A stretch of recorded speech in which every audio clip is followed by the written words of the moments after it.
Well, good morning, and thank you for coming to my talk on this book. And thank you for welcoming me back. 60 years ago, I was sitting where you are, being taught economics by Joan Robinson and Caldor and the other disciples of Keynes. But this book, if I'm summarizing it in one word, is what's now fashionably called geoeconomics. It's where geopolitics and economics collide. It is essentially about the importance and growing importance of both China and India. I don't claim to be an academic authority on either, but I have been going backwards and forwards to India for 60 years for a mixture of family, business, politics, and academic work, and 30 years to China for a similar mixture of reasons. And I've just come back from the University of Shenzhen with a group of Cambridge alumni. I should just point out in passing that one of the University of Shenzhen's ambitions is to be Cambridge in not too many years. But the question I'm asking in this book is posed by William Dalrymple in this wonderful book, which some of you may have seen, which is the only questions are whether it is India, China, or the United States which dominate the world by the end of this century. I'm not quite as ambitious. I don't go beyond half a century, but the same basic question. And the book has a somewhat provocative title, and the basis of it is this fairly simple graph. What I've done here is I've just taken numbers from the IMF, which I think we would agree are fairly reputable, to plot the shares in the world economy of the developed industrial countries, basically Europe, America, and Japan, which is the purple line, the green line, which are emerging and developing economies, and the red line, which is emerging Asia, and the yellow line, which is the combination of China and India, mostly China for the moment. And the crossover point is clear, and the trend is very clear. Now, you may say, the world just doesn't keep trends going forever, and there may be a reversal, it's possible, but it seems unlikely. At the moment, India's growing by about 6 or 7% a year, China officially 5%, maybe a bit less. Indonesia, Southeast Asia, about 5%. Africa, despite its many problems, 3 or 4%. And the developed world, even the most dynamic country, the United States, 2.5% growth. And compound interest is a very powerful thing. And it produces an outcome which I would suggest, we don't know, but I would suggest is going to perpetuate this trend. Now, just a snapshot of the present. This is measuring the economic size of countries. Basically, you just take the gross national product. But there is a controversy about how you actually measure the size of countries.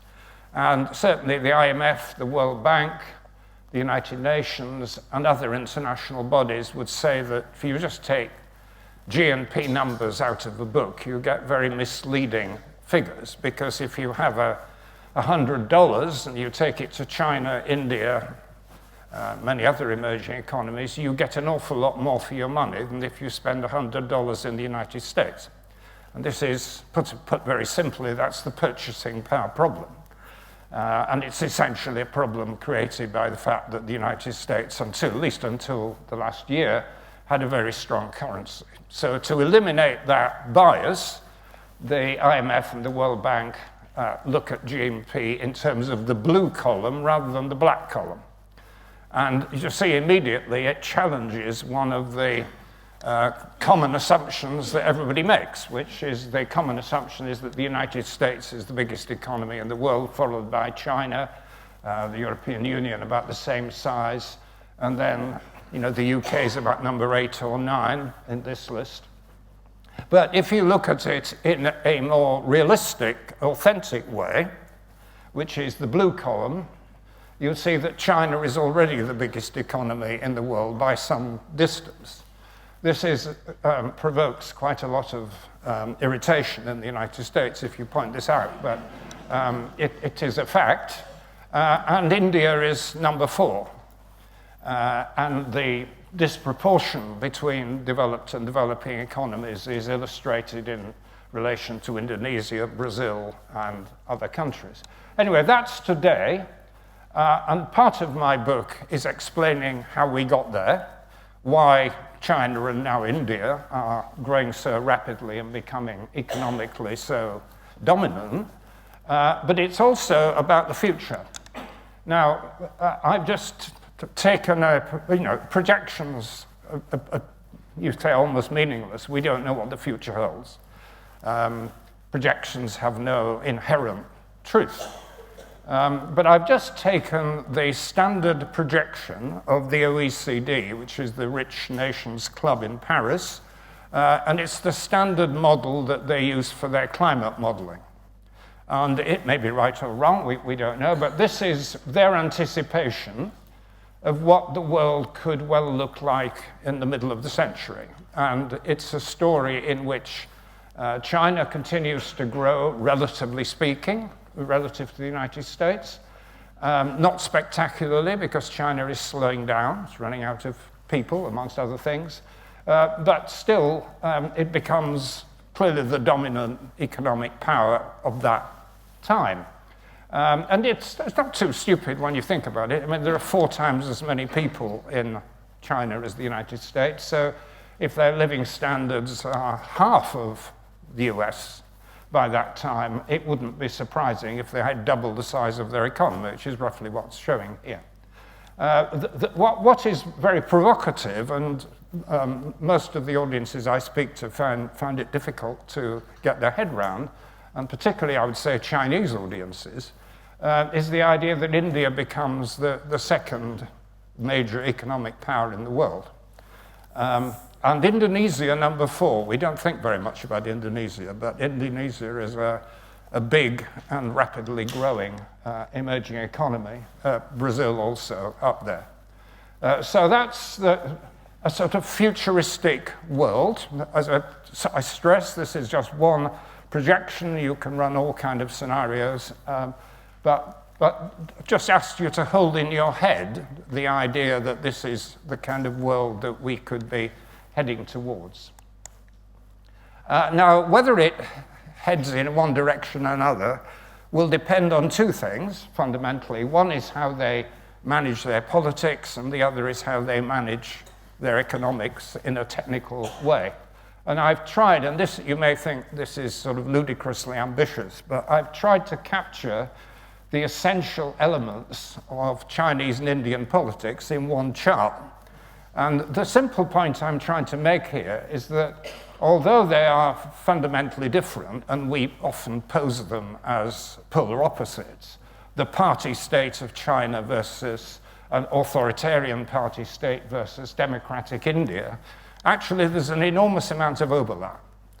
And that overlap comes from the fact that they are very, very large countries, 1.4 billion people, that's 20 times the population of the UK, and that imposes certain imperatives in terms of the nature of governance in these countries. And I think a better way of describing both of them is in not nations, countries in the way we normally understand, but civilization states. And what they have in common, strongman leadership, it's the belief that you have to have some apex power, a source of authority. It's very obvious in China. The chairman is everywhere, sort of emperor-type figure. And India has been trying to create something a little bit sillier in the Modi era, but that's a little bit more precarious, partly because of democracy. An attempt to create a sort of ideology, a set of values, beliefs that unifies these sort of vast countries. It's a difficult idea. I mean, how do you have a common set of ideas in everybody's head that makes them feel they're part of the same entity? And Xi in China has been trying to do this. I mean, his thought is very difficult to translate into English. It's very gobbledygook, some people would say, very difficult. But it, at its heart is the idea of that China dream. That, you know, old China, the China of the great dynasties, the Ming and the Tang and the other, is now being reborn. This is the China dream. And the Indian leadership has been trying to create its own unifying ideology, the Hindutva, which is reaching back to ancient Hindu civilization. There's a problem with that, because 15% of the population are Muslims and a small number of Christians, and there's a big division between the way people in the south and the north look at religion. A key point which is often forgotten is that although we often tend to think of China in particular as very centralized, it's actually very flexible. Decision-making in China is highly decentralized, sort of economic decentralized, much more than the UK. You know, a mayor, a provincial government, or provincial leadership, party leadership, will have much more discretion over big projects, for example, than a mayor of a British city. And this has been part of the strength of China since the reform and opening up, which started with Deng Xiaoping in 1980. And the Indians get their flexibility from having a federation, which absorbs some of the differences within the country. Territorial integrity. I mean, how do you hold together a country of so many people, which is so varied? I mean, there are vast numbers of language groups. I mean, even in modern China, about 20% of the population don't speak Mandarin. Enormous numbers of ethnic minorities, even bigger divides potentially in India. And so an enormous emphasis on territorial integrity. And in the West, we are rather critical of the Chinese approach to Tibet and Xinjiang and the Indians' view of Kashmir. But it is all part of this concept. They both have to hold together these very disparate states, and in both cases a fear of kind of centrifugal forces. The whole thing could fly apart unless it's held together very firmly. Both have become digital states, and this is topical UK. We're talking about ID cards in the UK. Well, both China and India already operate on a digital identity basis. I don't want to enter into this British debate, but it seems odd that we struggle to get our heads around 70 million people having digital identities, but the Indians have 1.4 billion within an ANDAR framework, which is everybody has a digital identity, which enables, well, of course, people to identify them, but also they to have access to very limited welfare services, documents, land rights, things of this kind. And of course, China has an even more advanced digital system. Both of them, despite the fact that we regard one as sort of capitalistic and the other as communist, actually those phrases mean nothing in both cases. Both of them have what I would call state capitalism. They get very annoyed when you use that phrase, but it applies to both. And what I mean by that, they're 50-50 countries. About half of the economy is private, half of it's public. And this is, you know, the Indian financial system is mostly state-owned, though, of course, you have, you know, peasant ownership. Similarly, in China, the commanding heights, if you like, are state-directed, but an enormous amount of entrepreneurial activity, tens of thousands of private companies, ferocious competition. So you get this Fulian mixture of capitalism and communism, which they call capitalism, of course, socialism with Chinese characteristics, a nice bit of kind of irony. And lastly, you know, how do you manage gigantic countries? How do you sort of create escape valves? Because a lot of people are unhappy some of the time. And India starts from a different point, the potential anarchy, but which is reined in.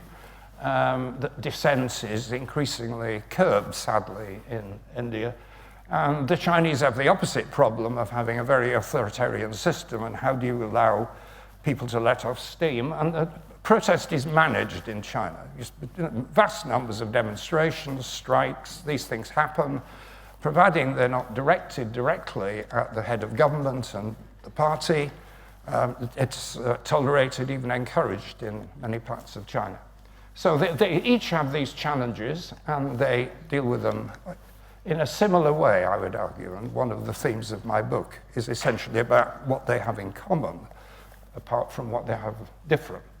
And whether they can survive in their present form till the middle of the century really depends on this. Both countries have a history of horrendous catastrophes. And this is a particular issue within China. I don't know how many people in British schools, for example, are ever told about the Taiping Rebellion, which was one of the great cataclysms of the 19th century. Probably 20, 30 million people just disappeared. Famine, war, and the China-Japan War, which they celebrated with this, you may remember the parades a few weeks ago. They were trying to remind the world that about 20 million people died in the battle against the Japanese. What they don't say, of course, it was the nationalist army rather than the communist army, mostly, but it was a cataclysm. And then we have the two that have occurred since the foundation of the PRC, the Great Leap Forward, which may have killed 40 million people, 20, 30, 40, I mean, we don't know, but vast. And then the Cultural Revolution, which has created within the present generation of Chinese this utter obsession with order and stability, above all, which is of course why even Deng, who was the leading kind of economic liberal, gave his authority to crushing the Tiananmen Square revolt. Order cannot be compromised.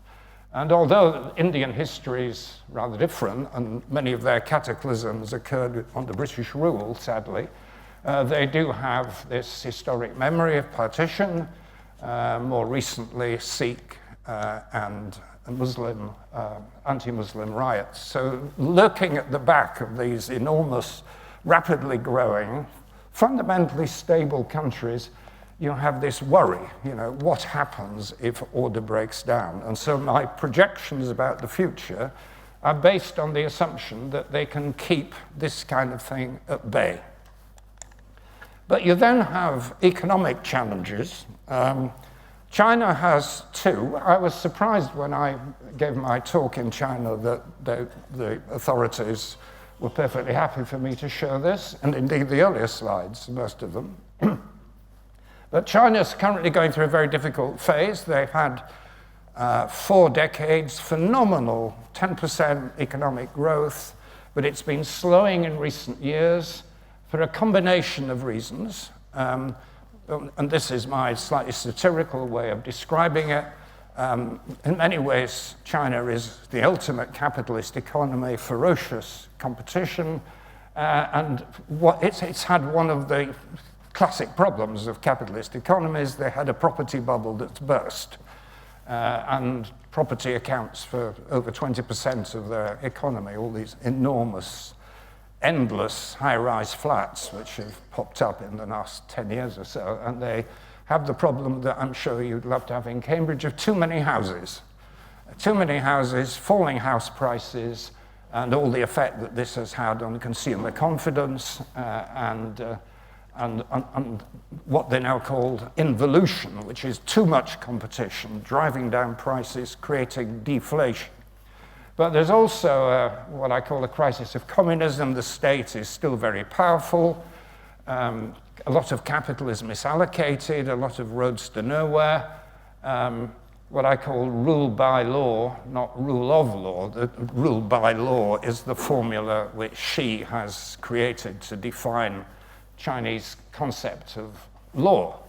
And it's somewhat arbitrary. I mean, if you fall foul of the regime and you're one of their enormous billionaires, something happens. It's not quite like in the United States. The party still dominates, and it has had a significant effect on confidence. I wouldn't exaggerate the extent to which China is cut off from the world. Theoretically, of course, they have a very rigid system of censorship, but if you're an entrepreneur or an academic, you just buy a VPN. So there are ways of getting around the controls over the flow of data and information, but it is a problem. And the question now is, is China permanently slowing down, or is this just a temporary period which they will pass with their experience of competent government? But there is one fundamental difference between China and India, which is in terms of their population, their basic demography. China's now reached the point, pretty much the same as Japan, Korea, many Western European countries, that its population is peaked and is now falling. They overcompensated through population control, and fertility levels are now pretty low, largely caused by the middle classes in the big cities not wanting to have large families, the cost of childcare, kind of familiar sorts of problems. So their population is declining, and their labor force is declining, which is the black line. And you can see in a few years' time, India, which has a younger population, birth rates are also falling in India, but not so rapidly or radically. India will have what some people call the demographic dividend, more young people coming into the labor market. It's a slightly misleading story because the Chinese will say, well, we'll deal with this problem by technology, an enormous amount of progress in robotics and artificial intelligence. Say, well, actually, we don't need all these people. We'll certainly do manufacturing and much else through machines, so this is not a problem. And on the Indian side, the demographic dividend is being dissipated because large numbers of people are unemployed, particularly in rural areas. Very few women in India work. They do if they're very poor, and they have to, and if they're affluent and want to, but there's a large number of women. Actually, female participation in India is lower than in Saudi Arabia, surprisingly. So they're not using their labor force effectively. But that potentially is a big dividing line. But what does all this translate to in terms of the sort of big picture of the world, what I started off by calling geoeconomics? And just taking you back to a bit of history here. Many of you will be familiar, I think, with this idea of the Thucydides trap. This is concept that emerged from an American thinker called Graham Allison, quite widely read in China now, which is the question of what happens when you have a new superpower and it displaces the previous one.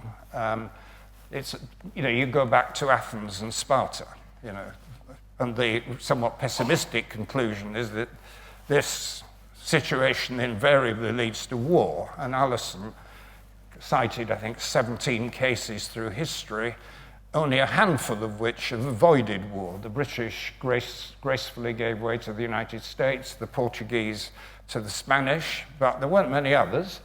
And there was the Cold War, which of course didn't become a hot war because we had sophisticated guardrails between the Soviet Union and the United States. But the Thucydides trap is a somewhat pessimistic prediction that when you have a rising superpower, i.e. China, potentially India, colliding with a declining superpower, then you get trouble and you get conflict. But there is a second trap which is less commonly discussed, which is named after a man called Charles Kindleberger, American economic historian, who explained that there was a fundamental problem when you no longer have a hegemonic power setting the rules of the game. And post-war, many of the institutions that we've relied on, the IMF, the World Bank, the setting up of the United Nations, the World Trade Organization, were set up under American leadership, and of course a lot of things we criticize the United States for, but actually they created this what you might call the liberal international economic order, which has sort of kept the system going for 70, 80 years. And Kindleberger raises the question about what happens if you no longer have a hegemonic power. And the problem is that there is nobody then taking any responsibility for what might be called the global commons. And the global commons are things we share, which can't just be dealt with by fragmented national governments. Climate change, international trade law, standard setting, economic coordination. Just remember back in 2008 when the world economy was in the danger of complete collapse after the banking crisis. Gordon Brown got the leading G20 countries together, led by the US and China, and they had a common approach to keeping the world economy afloat, and they did. It's very difficult to see that happening today. Global health in pandemics, peacekeeping, which has largely disintegrated, nuclear proliferation, which is now becoming highly topical once again with many countries that never thought of themselves as nuclear powers, like Japan, Germany possibly, feeling that they have no alternative, and humanitarian assistance. And Kindleberger's trap is what happens when the United States declines, the Chinese are not willing to take on responsibility for many of these things. What happens? You have a complete failure of commonality. But in the meantime, we've got a competition, and I've summarized this in a probably too simple a way, but we now have competition between the two leading superpowers. India's coming up fast, but China clearly dominates international manufacturing. The US still has the global currency, which gives them enormous advantages in terms of flexibility in economic policy making. And technology, I'll show a chart on that in a moment, but sort of roughly parity, I would say, in advanced technology. Military, the US dominates. 600, many more bases around the world. The Chinese only have 2. But China's growing rapidly in naval capacity and nuclear weapons also. And what I call soft power, most people would look, I think, to the United States rather than China for ideas, culture, but maybe that's changing with the present president. And just quickly run through each of those. That gives you the disproportion that has now arisen in manufacturing. China has more manufacturing capacity than almost all the developed world put together, certainly roughly twice as big as, this is essentially what MAGA is all about. This is what Trump has campaigned on for 20 to 30 years. How do we restore the United States as a manufacturing superpower because the Chinese are already there? This is more complex, and I should say this is entirely subjective. These are just my estimates. There's nothing rigorous about this at all. It's based on my reading of scientific journalism, essentially. I've just tried to get a sense of where I think we are in terms of the big head-to-head technological competition which is taking place. The big battle in recent years has been the so-called chip war. Who gets access to the very low nanometer chips which are used as the basis for all modern advanced computing and artificial intelligence? And until 6 months ago, we thought the US was well ahead, mainly because it could rely on the most sophisticated factory in the world, which is in Taiwan, as it happens. But the Chinese have demonstrated in the last few months, actually, that they can do an enormous amount by improvising and working around and getting low specification chips, but achieving the same output.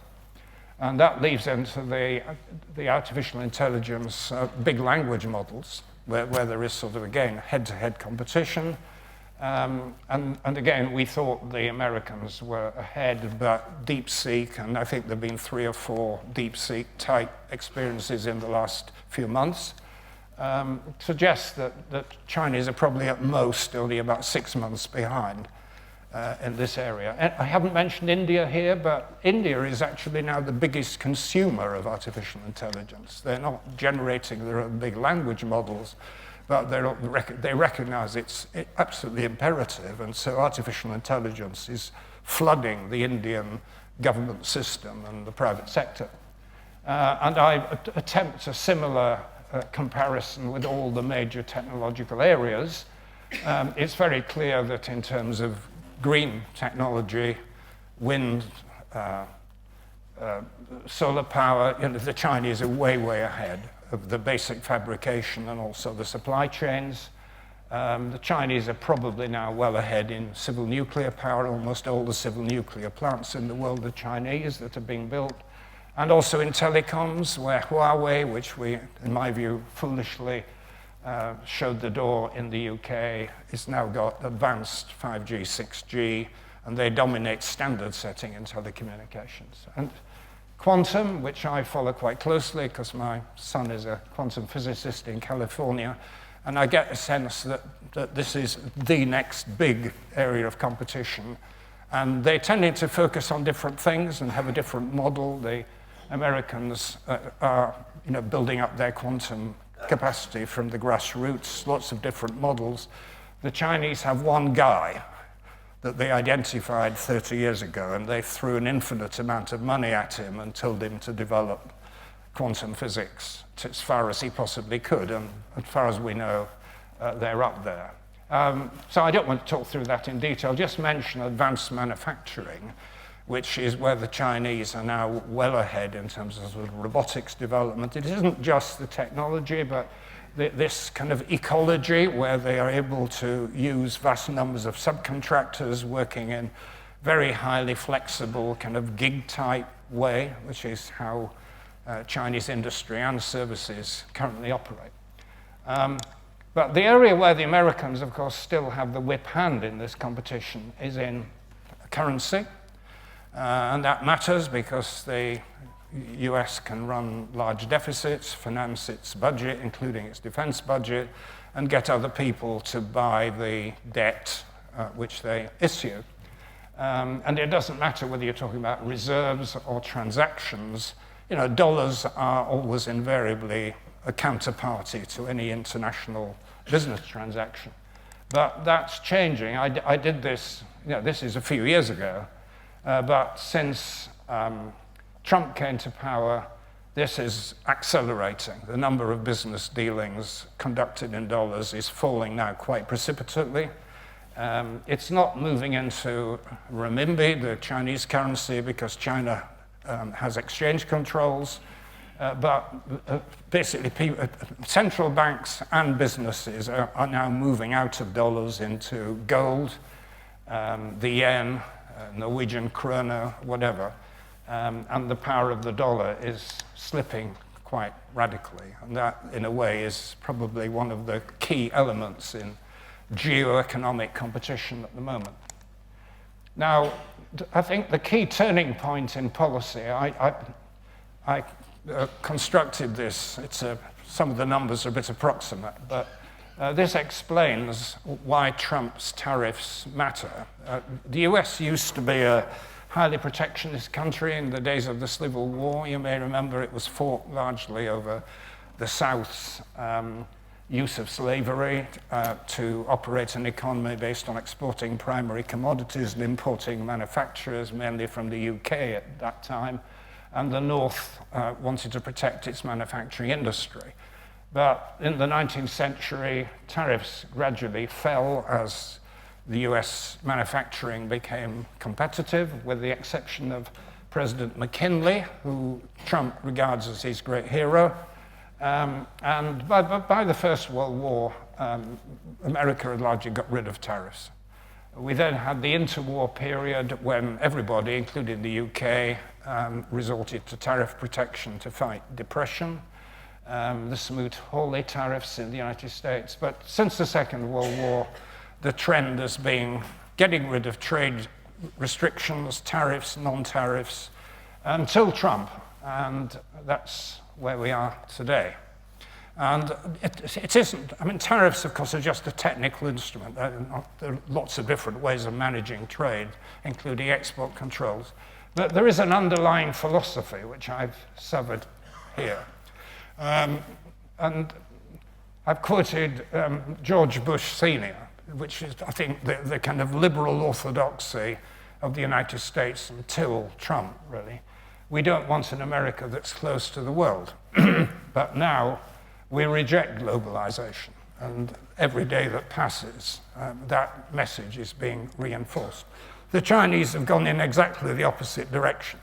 Mao Zedong was entirely focused on China, had no interest in the outside world except a spasmodic interest in promoting revolution. But Xi has now adopted as the sort of mantra of China, we want globalization, we want international trade, and the Chinese now want to dominate or set the agenda as far as they can on international trade and the rules governing international commerce. I mean, that's a vastly oversimplified picture of the world and what's happening, but I think a reasonably fair way of capturing current thinking.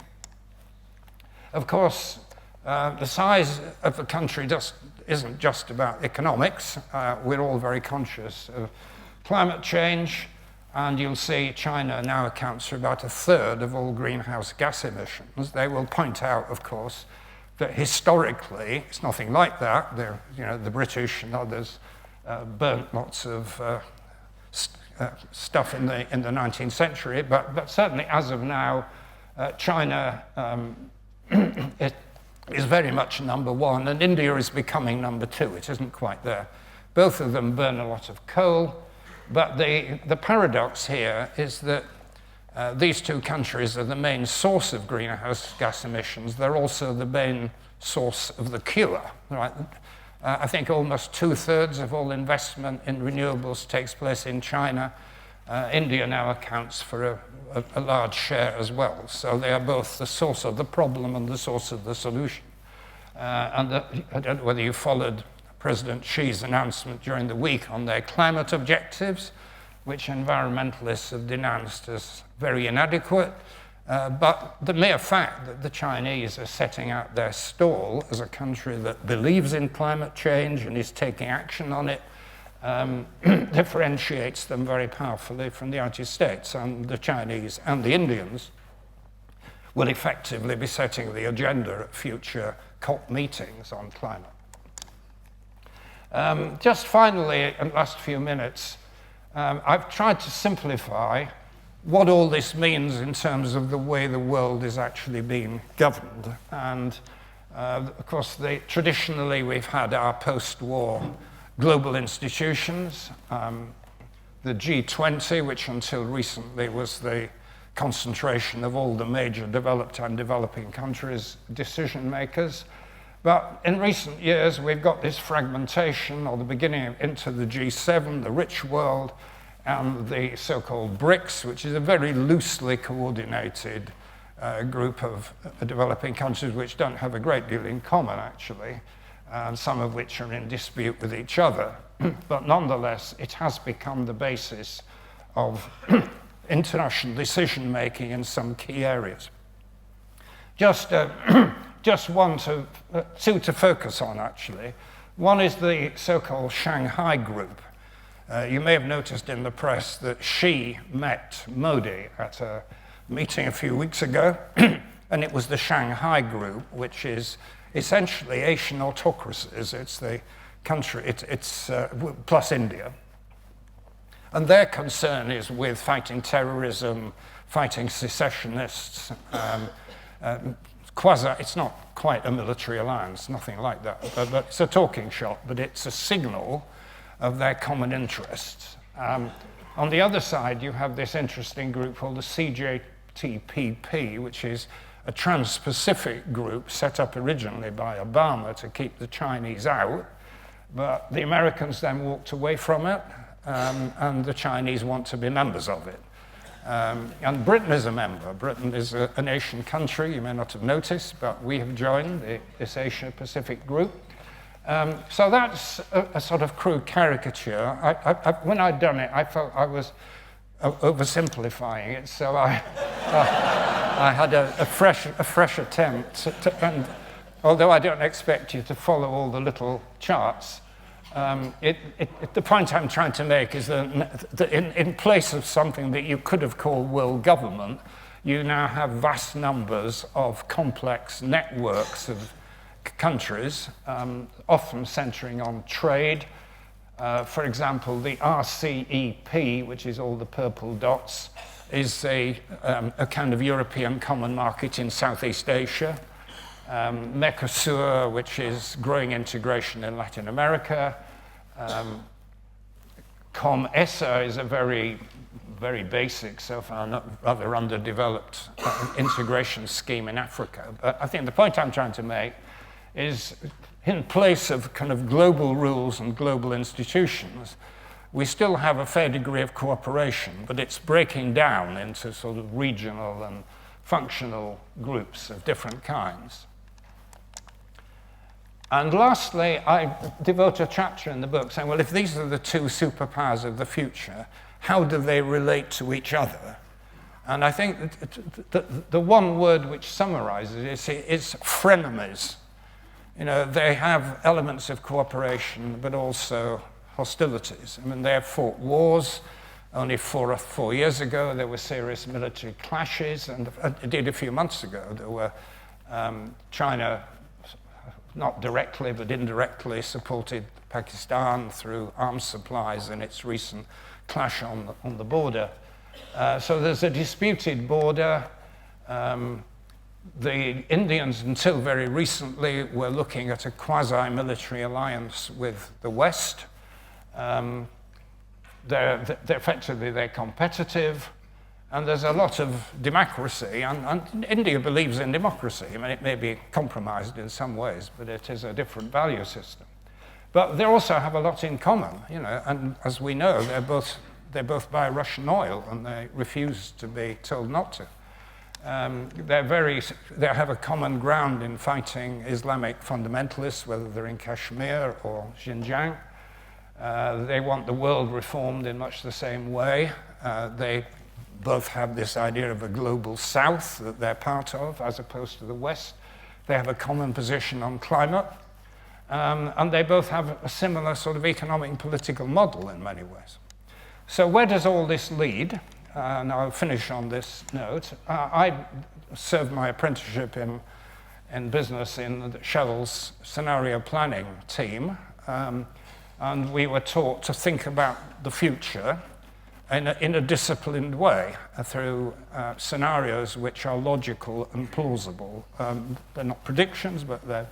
And the first step is to identify some of the key uncertainties about the future, and I've just tried to summarize them. I'm sure you can think of lots of others, but I've just put them up there. But what I wanted to lead to is this, which are three different stories of the future.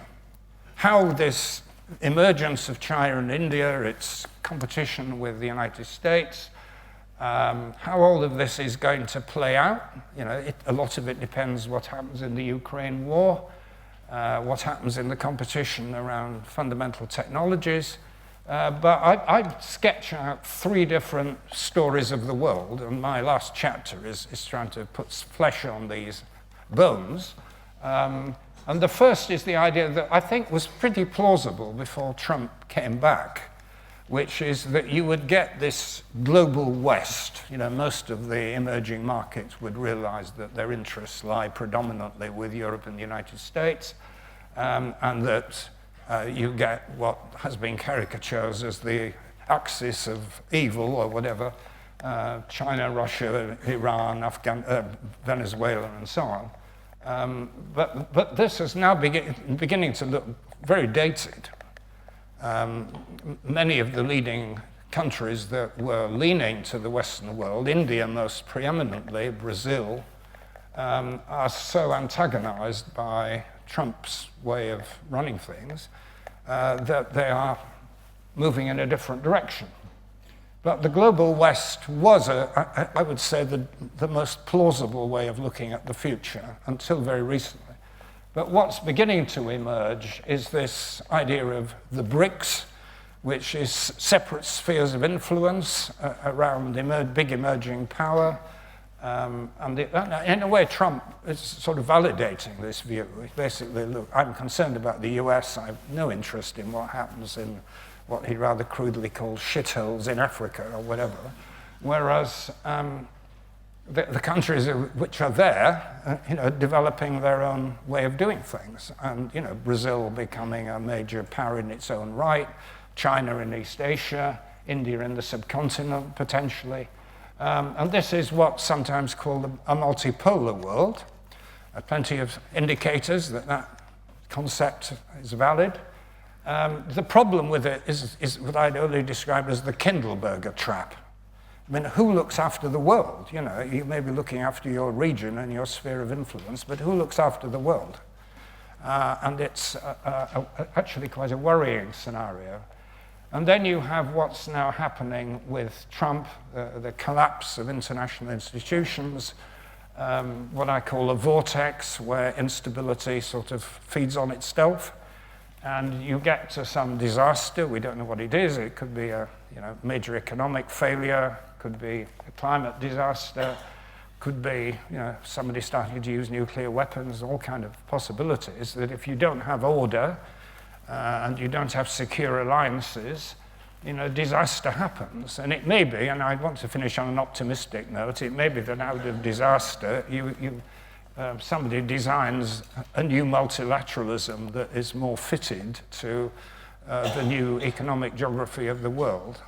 But I need to finish on an optimistic note. But there's three out of my head, right? I mean, you can look at the future in lots of different ways, but those three seem to be pretty plausible picture of the way the world is evolving. Well, thank you for your attention, and I'm very happy to take questions.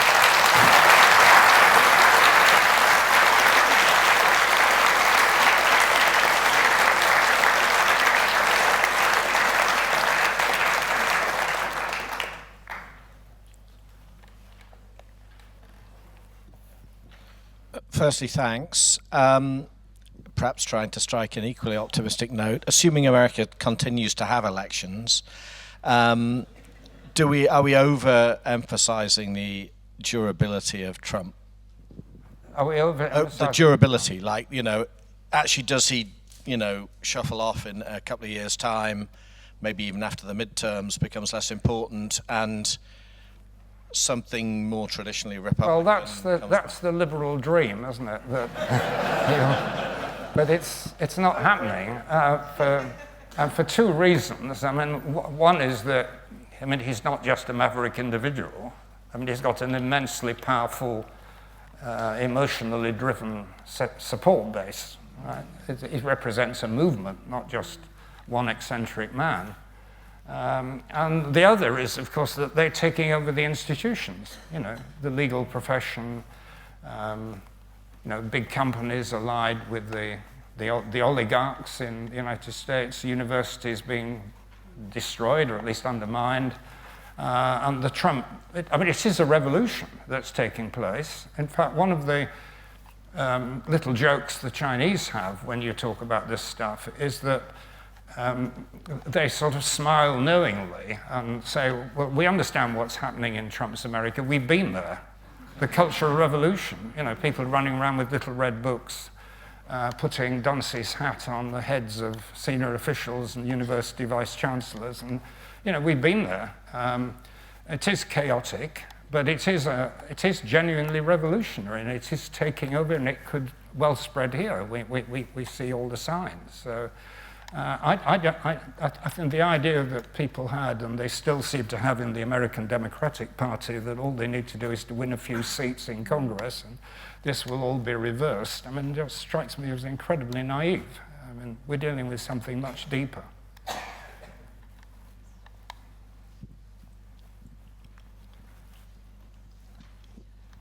You haven't mentioned much about Australia and New Zealand. Where do you see their point? Sorry, I left my hearing aids at home, so I'm asking you to be... You haven't said much about Australia and New Zealand. Where do you see their place in the world this century?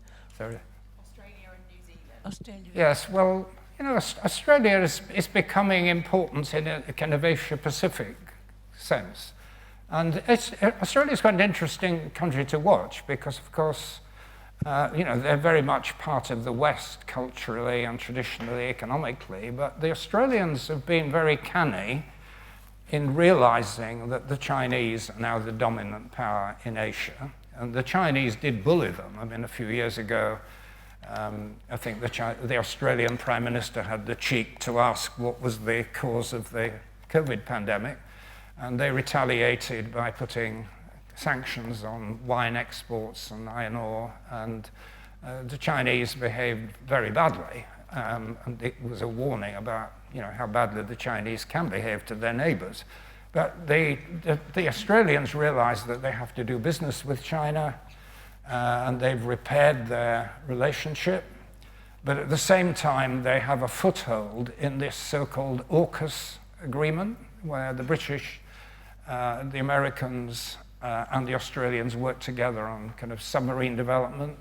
So Australia is trying to keep a foothold in the West, partly for security reasons, but economically they depend totally on China, and they have to maintain a good relationship with them. And the New Zealanders have been even more careful not to avoid seriously antagonizing China. And that is perhaps the dominant theme in their foreign policy. Earlier, you showed a slide of a sort of multiple network scenario replacing globalization, and I think that's what the multipolar arrow is about. Oh, that's very kind of you. Yes, there it is. And I didn't see anywhere the Commonwealth. Yeah. And yet, during the Brexit debate, the Commonwealth seemed to percolate upwards as a better alternative for Britain. So I wondered what you felt, what is the position of the Commonwealth in the future? Well, I don't want in any way to belittle the Commonwealth. I mean, I used to work for Sonny Ramphal at the earlier stage of my career, and and the Commonwealth played a very important historical role in resolving the issues in South Africa, actually. But their current network has no economic significance whatever. Very few of the Commonwealth countries have any interest in tying their economic future to the UK. India particularly is, they turn up at Commonwealth meetings, but they don't attach value to it. So, I don't want to belittle it, but the talk in the Brexit referendum about reviving the Commonwealth was just nostalgia. I mean, it was nothing to do with serious policy.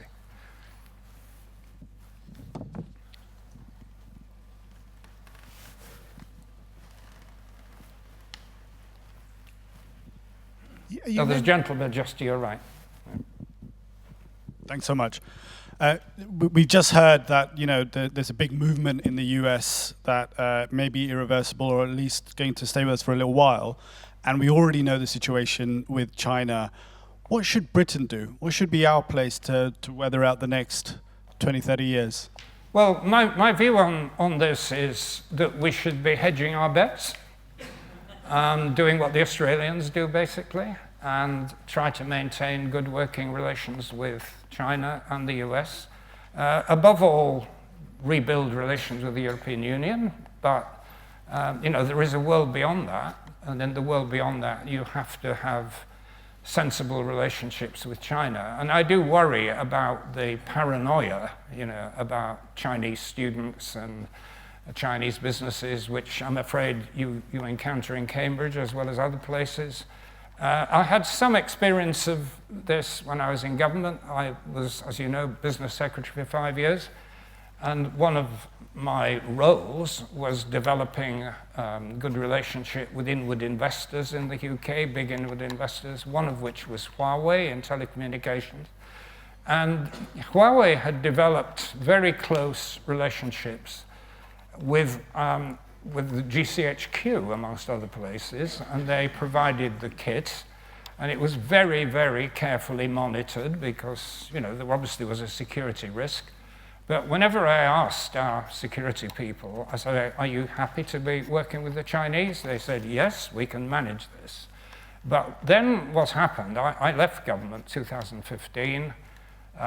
Shortly afterwards, the question arose, do we want the Huawei to be leading on 5G technology? And there was some reservation about it, but Theresa May came up with a compromise, which is basically that Huawei can't participate in the core functions of 5G, but we welcome their role in all the peripheries and so on. At that point, the Americans stepped in and says, no, you can't, basically.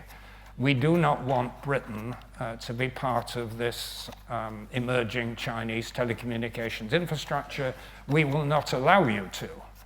Basically, they said, we will not supply Britain with key components if you insist in working with Huawei. And so Huawei wasn't just barred from 5G, they've been ripped out of the system. You know, BT have spent the last 2 or 3 years pulling Huawei equipment out of their system, and as a result, Britain has gone backwards about 3 or 4 years on key telecommunications infrastructure standards like latency speeds. And that struck me as, you know, one of the worst decisions that we've taken in recent years. What defying the Americans would have led to, I don't know, but my instincts is that we should be working with the Chinese where it's sensible and safe. And the classic area which is coming up is electric vehicles. And it's a difficult one because Chinese electric vehicles are now far technologically superior and cheaper than anything we can produce or the Europeans can produce, and they want to dominate the industry. And I think the answer to that is to say to the Chinese what we said to the Japanese in the days of Margaret Thatcher. You may remember she encouraged them to set up the Nissan plant in Sunderland. And so we should say to the Chinese, we're not going to buy your electric vehicles for cash, as it were, but if you want to put factories here, and if you can demonstrate a genuine transfer of technology to the UK, you're welcome. That debate is currently going on, but I believe we should be hedging our relationships. The US is becoming wholly unreliable, protectionist. We're being dominated by their tech companies in a very unhealthy way. And we've got to build, and also with India. India is enormously important and less threatening in a way. But my approach is to hedge our bets. You mentioned the threat to the global commons of declining America. Do you think it's possible to preserve and protect them, and if so, how? Well, it's very difficult. I mean, I don't know Cambridge is the center of the Antarctic project, and what's happening in Antarctica is very, very alarming. I mean, until very recently, it was respected as a global commons. Nobody owned it, and it was seen as a place for scientific research and polar exploration. But what's happened in the last 10 years in China is that, in Antarctica, is that all the powers, the big powers, have seized slices of it.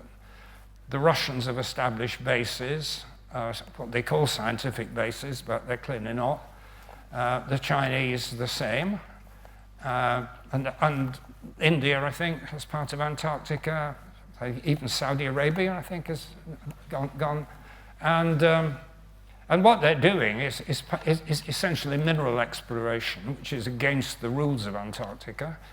There's a big row just broken out about who is protecting the penguins, because the penguin population is being hit, and apart from the British and a few other good guys, nobody's doing their ecological duty. So, I mean, Antarctica is a very good example about what happens when disciplines over the global commons break down. Fortunately, in many areas, there is a lot of effective international cooperation. And I honestly wouldn't trust the Chinese to take on all of this. I mean, President Xi has a global philosophy. He calls it the Global Development Initiative and the Global Security Initiative. But it's not about dominating the world, but it's making sure that the world operates according to Chinese interests. So they don't have a kind of global view either. And the Americans are walking away.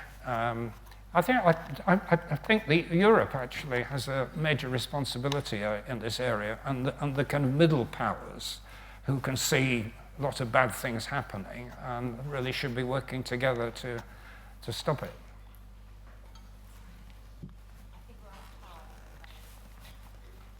Sorry. I think we're out of time. We were out of time, sorry. But thank you for your attention.